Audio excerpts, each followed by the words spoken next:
Beh, fotografare è passione, a me piace molto la musica. Quando sono sotto un palco, dietro un palco, fare le foto a questi idoli che vedevo da bambino, che ora sono diventati anche amici, perché li ho seguiti in giro per il mondo, li ho fotografati in giro per il mondo, e tutto questo per me è un sogno. Dico sempre, ogni volta che mi alzo la mattina, dico che fortunato che sono. Una vita dedicata alla fotografia, ad un certo punto qualcosa di serio succede e si rimette un po' in gioco tutto.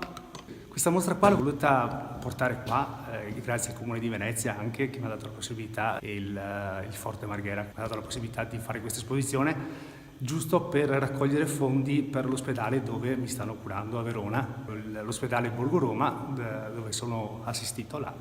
E il Convivio, che è nient'altro che un'associazione sempre dentro la struttura dell'ospedale. Loro seguono, diciamo, i pazienti, però seguono anche i familiari, dunque alleviano un po', diciamo, la disperazione di quei reparti. Sono delle bravissime persone, hanno creato questo convivio e loro hanno bisogno di fondi perché sono autogestiti. Questa qua l'ho fatta soprattutto per raccogliere fondi per la ricerca del cancro del pancreas.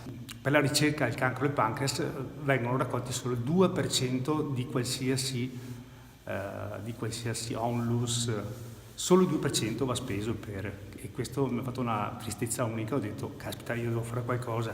Adesso come adesso non è facile dire, ok, faccio domani la mostra, che ne so, finisco qua, vado a Venezia, vado a Trieste, dove che mi hanno invitato, molti posti. Però tra dire e fare c'è in mezzo il mare, dunque non mi sento di fare nessuna previsione. Voglio fare passo per passo, come sto facendo adesso. Sto lottando passo per passo, pian pianino. L'ottimismo, diciamo, che mi guardo sempre a destra e a sinistra. So che a destra c'ho la vita, a sinistra c'ho la morte. Dunque preferisco girarmi a destra, così vedo la vita. Più facilmente guardo tutto nel lato più positivo che posso, perché è facile piangersi addosso in questi momenti. So che è dura, però vabbè, bisogna combattere, vero?